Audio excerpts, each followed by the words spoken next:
பெங்களூருக்கு பயணத்துக்கான திட்டம் என்ன திட்டம்? இல்லை, ஏற்கனவே வந்து உங்களுக்கு தெரிஞ்சது தான், பேருந்து வந்து தலித்துகள் பகுதியில் வந்து போகாமல் இருந்திருக்கு. கடந்த முறை நான் வரும்பொழுது அது மக்கள் ஒரு கோரிக்கை வைத்திருந்தார்கள், அந்த பேருந்து விட வேண்டும் என்று கோரிக்கை வைத்திருந்தார்கள். இது நீண்டகால கோரிக்கை. இது ஒரு தீண்டாமையினுடைய வடிவம், நவீன தீண்டாமையினுடைய வடிவம் என்று கடந்த முறையே நாங்கள் வந்து குறிப்பிட்டிருந்தோம். மாண்புமிகு முதல்வர் அவர்களுடைய கவனத்திற்கு கொண்டு சென்று அந்த பேருந்து விட வேண்டும் என்று கோரிக்கை வைத்த பிறகு அந்த பேருந்து தலித் பகுதியினுடைய குடியிருப்புக்குள் சென்றிருக்கிறது. அந்த வகையில் அந்த பேருந்து இன்றைக்கு வந்து எப்படி இருக்குது அப்படின்னு மக்களை சந்திப்பதற்காக நாங்கள் நேற்று வந்து ஆக்சுவலாக வந்து முதல்வர் ஆய்வின் போது வந்து பார்த்தீங்கன்னா சமூக நல விதிகளில் வந்துட்டு நிறைய குறைகள் இருக்கிறதா வந்துட்டு ஆக்சுவலாக மாணவர்கள் குற்றம் சொல்லியிருக்காங்க.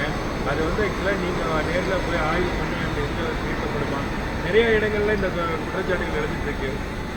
அதாவது தமிழ்நாடு முழுக்க இந்த சமூக நீதி துறையில் கட்டுப்பாட்டுக்குள் இருக்கின்ற விடுதிகள், அந்த விடுதிகளில் நாங்கள் ஒவ்வொன்றாக இப்பொழுது ஆய்வு செய்து வருகின்றோம். அந்த வகையில் தான் நேற்றைக்கு மாண்புமிகு முதல்வர் அவர்கள் அந்த விடுதியை ஆய்வு செய்தார்கள். நிறையா விடுதிகள் நாங்கள் ஆய்வு செஞ்ச இடங்கள்லையும் கடந்த காலங்களில் எப்படி இருந்ததோ அப்படியே தொடர்கின்றன. போதாமைகள் இருக்கின்றன, தேவைகள் இருக்கின்றன, கோரிக்கைகள் இருக்கின்றன. அவற்றை ஒவ்வொன்றாக நாங்கள் வந்து செய்யணும் சொல்லிட்டு இருக்கிறோம். குறிப்பாக நேற்றைக்கு முதல்வர் அவர்களிடம் வந்து மாணவர்கள் வைத்த மிக முக்கியமான கோரிக்கைகளில் அதாவது மின்தடை ஏற்பட்டால் அதுக்கு வந்து இன்வெர்டர் வேணும்னு கேட்டாங்க. அது வந்து கடந்த காலங்களில் இல்லை.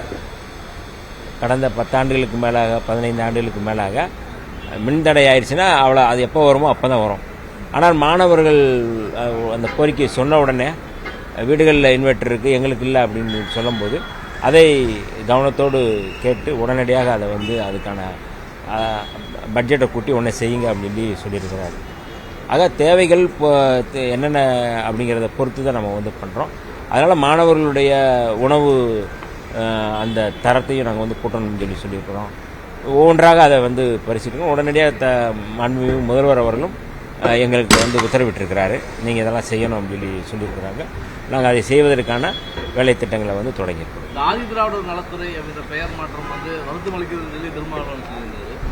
நீங்கள் அந்த துறையில் இருக்கீங்க, ஆனால் நீங்கள் அந்த பெயர் மாற்றம் வந்து சரியானது அப்படிங்கிறீங்க. உங்களுடைய நிலைப்பாடு என்ன? இல்லை கட்சியுடைய நிலைப்பாடு எடுத்துக்கிறீங்களா இல்லை அரசாங்கத்துடைய நிலைப்பாட்டில் இருக்கு? அதாவது எங்கள் தலைவர் அவர்களுடைய நிலைப்பாடு தான் என்னுடைய நிலைப்பாடும். அதனால் தலைவர் எடுத்த நிலைப்பாட்டுக்கு நாங்கள்லாம் கட்டுப்படக்கூடியவர்கள்லாம். நாங்கள் அவருடைய தொண்டர். தலைவருடைய முடிவை நாங்கள் ஏற்றுக்கொள்ளக்கூடியவர்கள். அதில் மாற்று கருத்து எதுவும் இல்லை.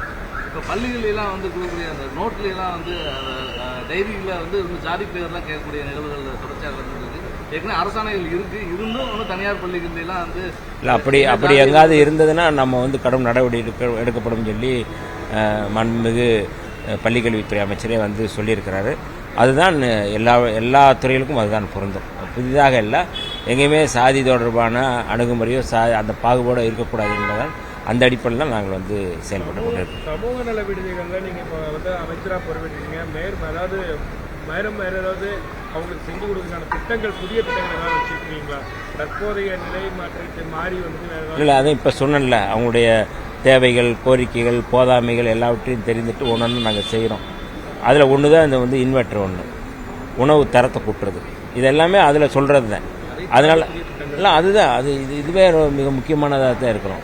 அவங்களுக்கு தேவை, பெரிய மாணவர்களுக்கு தேவை வந்து நல்ல ஸ்ட்ரென்த்தான உணவு தான் வேணும். அதை நாங்கள் கொடுக்கறது தான் முயற்சி பண்ணுறோம். அப்போ மின் தடை இல்லாமல் இருக்கணும்னு நினைக்கிறோம். வேறு விளையாட்டுக்கான ஒரு மைதானம் வேணும்னு கேட்குறாங்க. அந்த இடத்துல வந்து எங்களுக்கு ஒரு ஜிம்மு மாதிரி வேணும்னு கேட்குறாங்க. லைப்ரரி நவீனத்துவம் வேணும்னு கேட்குறாங்க. அது எல்லாமே கோரிக்கைகள். அது வந்து நம்ம வந்து ஒன்றா நம்ம வந்து செஞ்சுட்ருக்கோம். ஏற்கனவே அது பரிசீலனை இருக்கிறது தான். அதை நம்ம செய்கிறது தான் நம்ம வந்து ஒப்புக்கொண்டிருக்கோம். கோவை நீதிமன்றம் முன்னாடி வந்து அம்பேத்கர் சிலை வைக்கிறதுக்கு 2008 தீர்மானம் போட்டது கோவை மாநகராட்சியில். ஆனால் இப்போ வரைக்கும் சிலைகள் வந்து அம்பேத்கர் சிலை வந்து வைக்க முடியல. தொடர்ச்சியாக அந்த தலித் அமைப்புகள் தொடர்ச்சியாக வலியுறுத்திக்கிட்டே இருக்காங்க. ஆனால் இது வரைக்கும் அதை செய்ய முடியல. அது கவனத்தில் எடுத்துக்கிறீங்களா? இது குறித்து நேற்றைக்கு தான், நீங்கள் கேட்பதற்கு முன்பாகவே நேற்றைக்கு தான் வந்து இது குறித்து பேசியிருக்கிறோம். மாண்புமிகு பிற்படுத்தப்பட்டோர் நலத்துறை அமைச்சர், கோவையினுடைய பொறுப்பு அமைச்சர் மரியாதைக்குரிய அண்ணன் சம்பத்குமார் அவர்களோடு இது கலந்து பேசியிருக்கிறோம். அவர்தான் இதை வந்து முன்னெடுத்து நம்ம செய்யணும்னு சொல்லியிருக்கிறாங்க. ஆகவே உங்களுடைய அந்த விருப்பமும் மக்களுடைய விருப்பமும் அது நிறைவேறும் என்பதில் எந்த மாற்று கருத்தும் இல்லை. கோவை சிறையில் இருக்கக்கூடிய சிறைவாசிகள் நீண்ட நேரத்தில் எல்லாத்துலேயும் ஒரு கோரிக்கை எடுத்திருக்காங்க.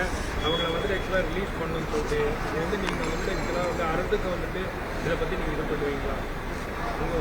அதாவது இந்த கோவை இஸ்லாமிய சிறைவாசிகள் விடுதலை தொடர்பாக நீண்ட காலமாக அந்த விடுதலையில் களப்பணியாற்றுகின்ற பங்காற்றுகின்ற ஒரு இயக்கம் விடுதலை சிறுத்தைகள் இயக்கம். பல பத்தாண்டுகளாக அவர்கள் வந்து சிறையில் சொல்லனா துயரத்தில் இருக்கிறார்கள். அந்த குடும்பத்தைச் சேர்ந்தவர்கள் எங்களை தொடர்ந்து தலைவர் அவர்களை சந்தித்து, அதேபோல் வந்து மாண்புமிகு பள்ளிக்கல்வித்துறை அமைச்சர் அவர்களை சந்தித்து, சட்டத்துறை அமைச்சரை சந்தித்து, என்னை சந்தித்து கொடுத்திருக்கிறார்கள். அதை வந்து நாங்கள் வந்து மாண்புமிகு முதல்வர் அவர்கள்ட்ட கொடுத்துருக்குறோம். அப்போ அதை எத்தனை பேர் விடுதலை செய்வார்கள், எத்தனை பேர் அப்படிங்கிற லிஸ்ட்டு வந்து இப்போ வந்து எடுத்துகிட்டு இருக்கிறாங்க. கட்டாயம் அவருடைய விடுதலை மிக விரைவில் இருக்கு என்பது மட்டும் இந்த இடத்துல நான் சொல்லிக்கிறேன். ஒரு சில இடங்களில் வந்து இரட்டை கோலை இன்னும் நடைமுறைப்படுத்திட்டு இருக்கிறாங்க. இந்த மாதிரியான நடவடிக்கை அது வந்து நேரடியாக எங்களுக்கு கவனத்தில் வர்றதை தாண்டி வந்து விடுதலை சிறுத்தைகள் மற்ற திராவிட இயக்கங்கள்லாம் அதில் வந்து போராட்டங்களை முன்னெடுத்துக்கிட்டு இருக்கிறாங்க.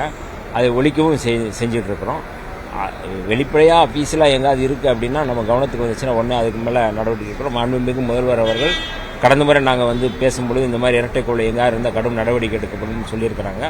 அதை வந்து கட்டாயம் வந்து இதுக்கு வந்து எந்த தயவுதாட்சணியும் இல்லை. இரட்டை கோலை முறை எங்காவது இருந்ததுன்னா அதை நீக்க வேண்டும்.